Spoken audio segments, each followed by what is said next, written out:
Hi everyone, Jodie Thornton, parent coach here. Do you ever wonder why it is so hard for your kids to listen? Today I'm going to talk through the three reasons why your children aren't listening and what you can do to help them to really go with the flow a little bit more. So when we talk about not listening, I hesitate to even recap these because there's just such an iconic experience of parenting is to have our kids, they will either not even appear to notice, like it doesn't even seem to register that you've actually asked them to do something. They can flat out refuse, just say no.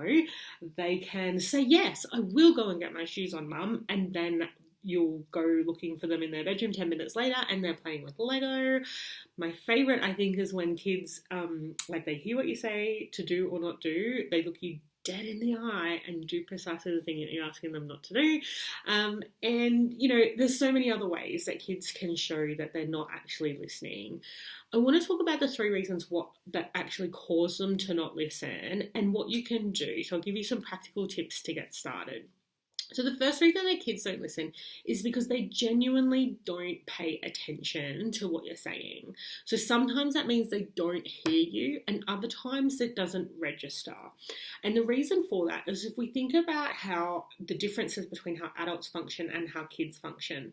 So adults, we actually are focused internally. We are focused on our to-do list. We are focused on our inner monologue, which may be quite critical about, you better hurry up if you don't get that done, you're not going to be on time and you're not going to be able to, you're not going to be a good parent if you don't, and on and on it goes.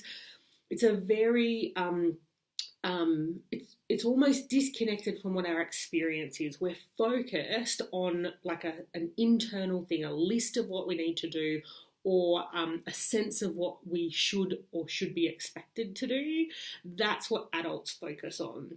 Kids, on the other hand, they are like this 360-degree sponge of all the information that's going on around them is constantly flooding their senses.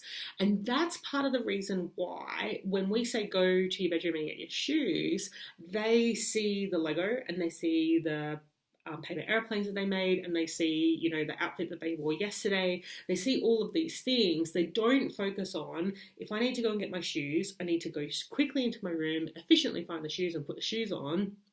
You can see the differences in those two approaches. Now, we don't want kids to do what we do. And I know that's a funny thing to say, but we don't actually want them to do what we do, because what we do is disconnect from mindfulness. And what we do is disconnect from what is going on for us at any one moment. And that's why there's so many adults now trying to reconnect with mindfulness through meditation, yoga, various other practices where they're trying to really get connected with what is going on for me right now and what can I notice about what's going on around me. That is something that we're having to relearn because we kind of lost it somewhere along the way. Someone educated us out of that mindfulness at the time. Now, having said that, there is a healthy balance in between. So what our kids need to be able to do is to really get some support to focus on what's important. So what that looks like is when you need them to be able to do something is if you have a sense that the reason they're not listening is because either it's not registering at all, or it registers, but it just gets lost in the noise of everything else that they're seeing and hearing. And then what you want to do is actually get their attention before you ask them to do something. So instead of, one of the things I used to do was I'd be doing the dishes and I'd yell out, hey, Alyssa, and I'd be sending instructions without sometimes even not looking. And, that works if all the stars align or the particular child is very tuned into what you're saying, or, that it's not that it never works, but if it's not working, what we want to do is get close. We actually want to get their attention before we talk. So sometimes a hand on the shoulder can help just to get attention. Sometimes actually getting in between them and the activity they're doing. So if they're playing Lego and they're just not really focusing on what you're saying, you can actually either put your hand between their eyes and the Lego, and we want to do things respectfully, but we're needing to let them know that we need their attention, and just saying, sweetie, I just need to talk to you for a second. Now, you might notice that I use a lot of words. You can also just say, sweetie, can you look at me? Or something really succinct. But the point is there that we're actually saying, I have something that's important to tell you. And then we're going to ask the instruction, can you please go and get your shoes on? Or can you please share with your sister? Or whatever the issue is, we're going to actually get their attention first and then give them the instruction. And if you're not sure if it's registered, you can actually say, look, so I just asked you to do something. I'm really not sure if you understood what I meant, or I'm not sure if you heard what I meant. Would you be able to tell me what I asked you to do? And it's really important that you notice the tone that I just used is I am genuinely asking, did I make myself clear? Did you understand the thing that I was asking you to do? I am not giving the message, you should be listening to me. Like, I'm not doing the whole, can you tell me what I just said? Or even the other tone that's really common is, now tell me what I just said. So it's kind of like, it's not a relational kind of response. What we want is a really connected, just genuinely, I'm curious. I'm only asking because I'm not sure, and I'm genuinely curious. Did you understand what I asked in the way that I intended? And so then you know that it's registered. So we've addressed that first concern. So the second reason why our kids don't listen is that they don't understand why they need to do something. So it might be that they don't think it's important, they don't get it, they don't think it's an issue. And this can look different for a lot of reasons. So one of them can be that we're actually not giving them a clear reason why. So when we say, can you pick up your toys because I asked you to? Well, from their perspective, like, I'm playing and it's fun, I'm having a good time, I get you want me to do that, but you know, this is more important. My play, what I'm doing is more important to me, and I don't understand why it's important to you. So what we want to do in this case is actually let them know the real reason why we're asking them to do something and why it's important. So when we say things like, I want you to pick up your toys, I had a great example a couple of weeks ago where my husband took my now 5-year-old out. I think she was 4 at the time.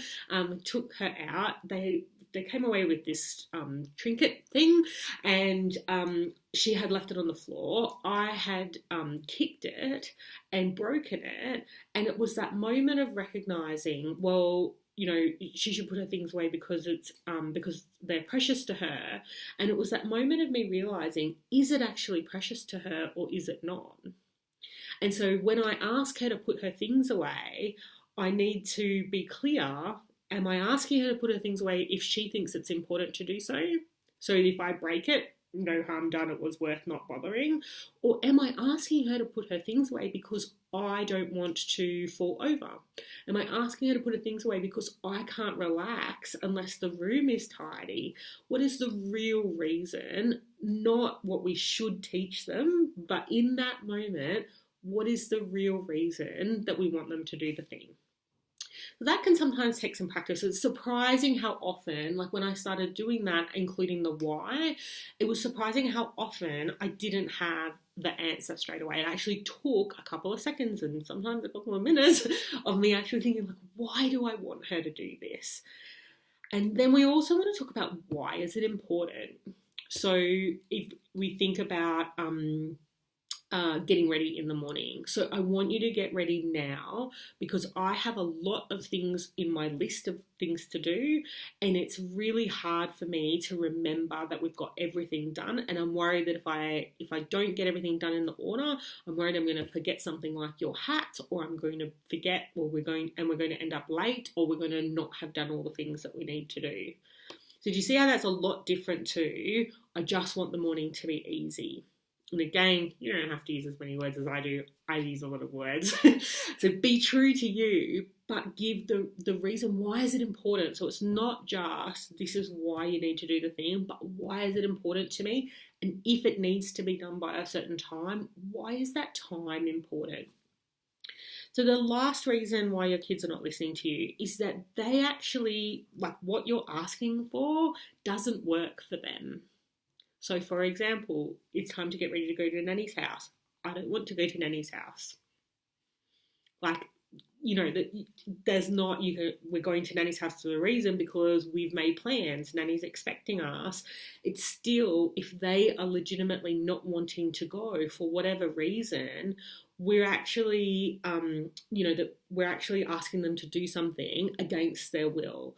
And there are times that we need to, there are times where for their safety or for the fact that we're the adults and making decisions on various things, that we actually need them to do things that no matter which way you slice it, it's not what they want to do. So in those cases, we've got a couple of different approaches you can take. The first one is just empathizing. I know you don't want to go to nannies. It's time to get your shoes on. And that empathy part, the first part, where before we get focused on the shoes, the empathy part can take as long as you have. So in some cases you'll have a lot of time, in some cases you will only have a minute or less, but you can take a lot of time to really just process how are they feeling about the fact that they're doing something that's just not what they want.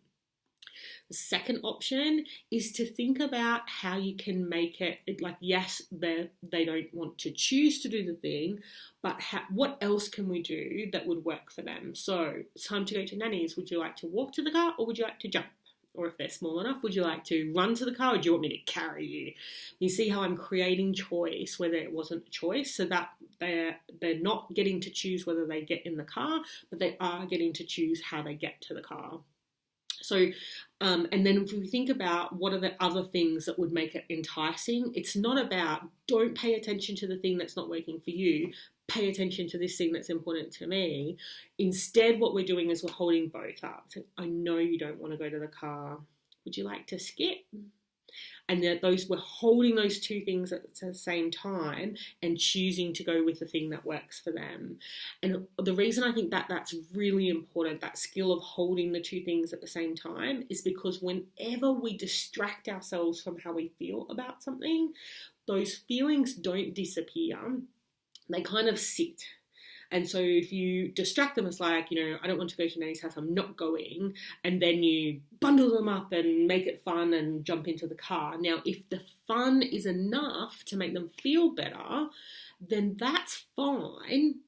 Everything will be fine. If the fun bundling them up and carrying them off to the car and having a laugh, if that's a distraction from how intensely they felt about not going to nanny's house, then all that happens is that emotion is sitting there and they're just not paying attention to it right now. When you get to nanny's house, there'll be a drama. It'll either be, I don't want to get out of the car, I don't like the dinner, I'm not going to cuddle her when I normally would be happy to. Like there'll be it'll come back later. Whereas when we hold the two, what it means is we can choose to go, but we can also process our feelings about how I didn't want to go. And it takes a bit of the sting off of I didn't get to choose. And obviously I'm talking about where the big need here was getting to choose. Sometimes it's about not being able to have fun when I want to have fun. Whatever the need is that's going on there, we want to not distract, but we want to hold up. We've got two things and we're going to choose with what we can. So I hope that that's been really helpful. So those are the three reasons and a couple of strategies that you can try. Of course, there's 1,000 others. There wouldn't be enough video in the world for me to go through all of the ways that you can deal with not listening. But I hope that that's been really helpful. And I'd love you to share in the comments which of those three reasons resonate for your kids as to why they're not listening consistently. Is it because it's just not registering? They're not hearing you? Is it because they don't understand the reason? Either we're not communicating it or they're not paying attention to the reason why? Or is it because what we're asking them to do is not working for them and we can find a way to make it work for everybody? So I would love to hear which of those reasons is what happens for each of your kids. And I'd also love to hear, what are you going to choose to do differently? What would be helpful from what you said, what you heard me say today? What would be helpful for you to use? And also love you to come back and let me know what difference it makes. Now, if you'd like to see videos like this in your emails once a week and more information about free parenting information, free tips, I sometimes offer free information sessions, webinars where you can come live and ask your questions, and also some of the information about the ways to work with me in a paid capacity. You can sign up to my newsletter. The link is in the comments box. I'll pop the link in the comments box there. So you can register for that, and I'll send you an email around about once a week with some parenting information. So I hope this has been helpful, and I really can't wait to hear how you're enjoying parenting more on the basis.